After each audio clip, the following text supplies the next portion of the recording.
নদী মানেই শুধু পানি নয়, নদী মানেই জীবন, নদী মানেই মানুষ, আর নদী মানেই স্বপ্ন। আমি এখন দাঁড়িয়ে আছি ধরলা নদীর পাড়ে।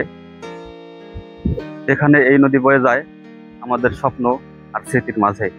জন্ম নিয়েছে একটি চর, যার নাম ফলিমারি। এই চরটা শুধু মাটির টুকরো না, এটা মানুষের জীবন, তাদের আশা আর ভালোবাসা। চলুন একসাথে দেখি আর শুনি এই চর ও নদীর গল্প। ধরলা নদীর উৎপত্তি ভারতের সিকিম রাজ্যের পাহাড়ি অরণ্যে। সেখানে এটি জলঢাকা নামে পরিচিত। সিকিম থেকে এটি প্রবাহিত হয় পশ্চিমবঙ্গের জলপাইগুড়ি ও কোচবিহার জেলার মধ্য দিয়ে, তারপর বাংলাদেশে প্রবেশ করে লালমনিরহাট জেলার মোগলহাট দিয়ে। মোগলহাট একসময় ছিল এক ব্যস্ত স্থলবন্দর। এখানে ছিল একটি রেল সেতু, যার মাধ্যমে যাত্রী বা পণ্য যেত আসত কোচবিহার হয়ে। 1965 সালে যুদ্ধের পর সেই সেতুটি বন্ধ হয়ে যায়।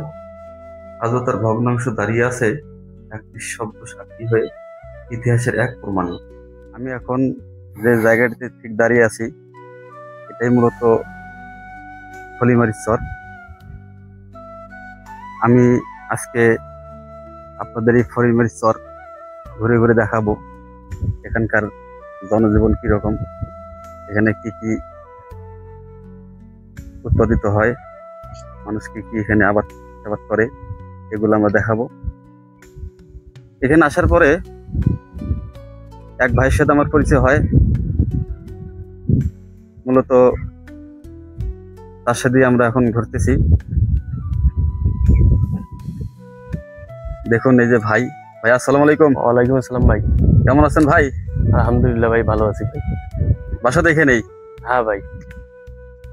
আমি তো জানতে পারলাম যেটা যে আপনাদের এই এলাকাটা একদম ভারত ঘেঁষে, ভারতের সীমাটা এখান থেকে আসলে কতটুকু বা কোথায় একটু দেখাবেন কি ভাই? এই যে ভারতের আইল ভাই, এখান থেকে মূলত ভারতের আইল। হ্যাঁ, এখান থেকে ভারত আর এখান থেকে বাংলাদেশ ভাই। আচ্ছা আচ্ছা।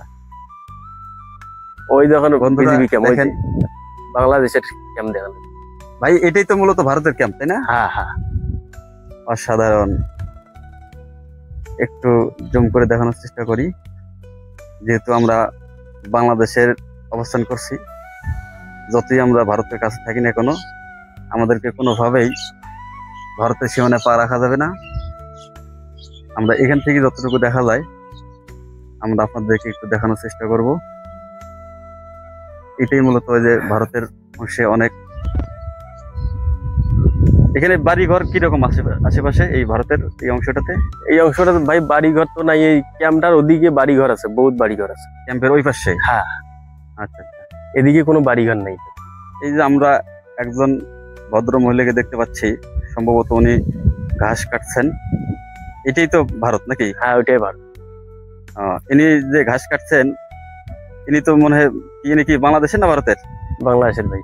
ও আচ্ছা আচ্ছা, ইনি কি বাংলাদেশের? হ্যাঁ হ্যাঁ, ঘাস কাটতে গেছে। বাংলাদেশ থেকে ঢুকে ভারতের ঘাস কেটে আনতেছে।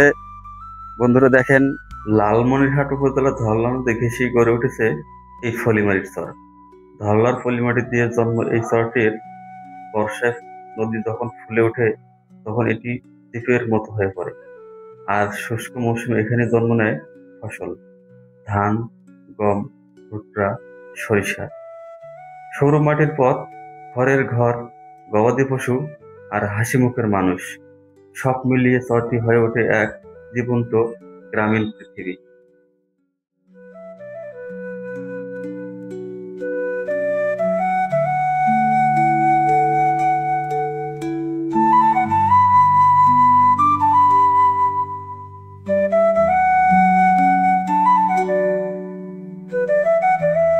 চরবাসীরা মূলত কৃষি কাজ করে, গরু ছাগল পালন করে, মাছ ধরে। নদীর সঙ্গে যেন তাদের আত্মিক সম্পর্ক। বর্ষার ভয়, শীতের কষ্ট, রোদ্দুরে ঘাম, সবই তাদের পরিচয়। চর জুড়ে রয়েছে ছোট ছোট গল্প, যেখানে একটা থালায় ভাগাভাগি করে খাওয়ার মমতা আছে, যেখানে সন্ধ্যায় কুয়াশায় জড়ানো বাঁশির আওয়াজ শুনলে মনে হয় এই জন্য এক অন্য সময়ের গ্রাম বাংলা।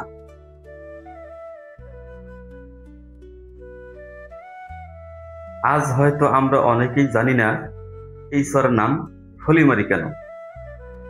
নামের পেছনে আছে এক নিঃশব্দ গল্প, একজন নারীর গল্প যিনি এই চরবাসীর মা ছিলেন। তার নাম ছিল ফলিমা বিবি। যে ঘরে চুলো জ্বলত না, ফলিমা সেখানে খাবার পৌঁছে দিতেন। রাতে কেউ অসুস্থ হলে তার কাঁধেই পড়ত দায়িত্ব। চরবাসীর চোখে তিনি ছিলেন মা, আশ্রয়। তার মৃত্যুর পর সবাই মিলে চরটির নাম দিয়েছিল ফলিমারি। মনে রেখেছে, ভালোবেসেছে। কেউ কেউ বলেন এই চর একসময় ছিল ফল গাছে ভরা, আম, কাঁঠাল, তেঁতুল। তার পাশে শুধু ফল আর মাটির গন্ধ। তখন থেকেই মানুষ বলতো ফলের চর বা ফলিমারি। যে গল্পই হোক, এই নামের মাঝে আজও আছে এক আত্মিক টান, ভালোবাসা, শ্রদ্ধা আর হারানোর সময়ের স্মৃতি।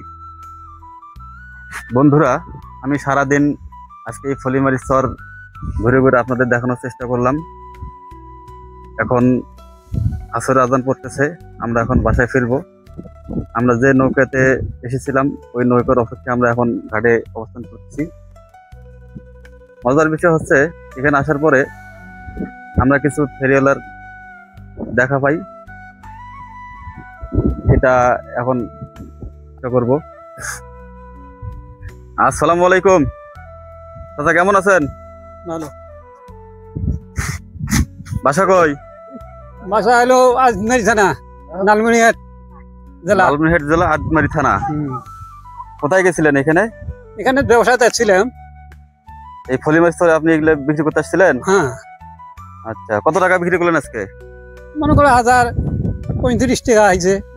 1035 টাকা? হ্যাঁ। আচ্ছা আচ্ছা, তাতে কেমন হলো? কি মনে হচ্ছে আপনার কাছে যে এই 1035 টাকা, মানে বিগত দিনগুলোতে কেমন বিক্রি করছেন? মনে করো যে ওই রকমে, মানে এভারেজে আপনার বেচা বিক্রি আজকে ঠিক আছে, আগের মতোই? আলহামদুলিল্লাহ। এই করেই তো আপনার সংসার চলতেছে, তাই না? হ্যাঁ ভালো। কতদিন থেকে ব্যবসা করেন? মনে করো এই 3 বছর থেকে, এই ভাদর মাসে আসলে 3 বছর হবে। 3 বছর থেকে ব্যবসা করতেছেন? হ্যাঁ। আচ্ছা আচ্ছা, এর আগে কি করতেন আপনি? কর্ম করছি মানুষের কৃষি কাজ করতেন, তাই না? ফলিমারির চর শুধু মাটির টুকরো নয়, এটা এক জীবন্ত ইতিহাস, যেখানে নদী আর মানুষের সম্পর্ক গেঁথে আছে হৃদয়ের গভীরে। আমরা যখন নদীর পাড়ে দাঁড়াই, আমাদের চোখের সামনে ভেসে ওঠে স্মৃতি, সংগ্রাম আর স্বপ্ন। এই চর আমাদের শেখায় জীবন মানেই লড়াই, ভালোবাসা আর মাটির প্রতি দায়বদ্ধতা।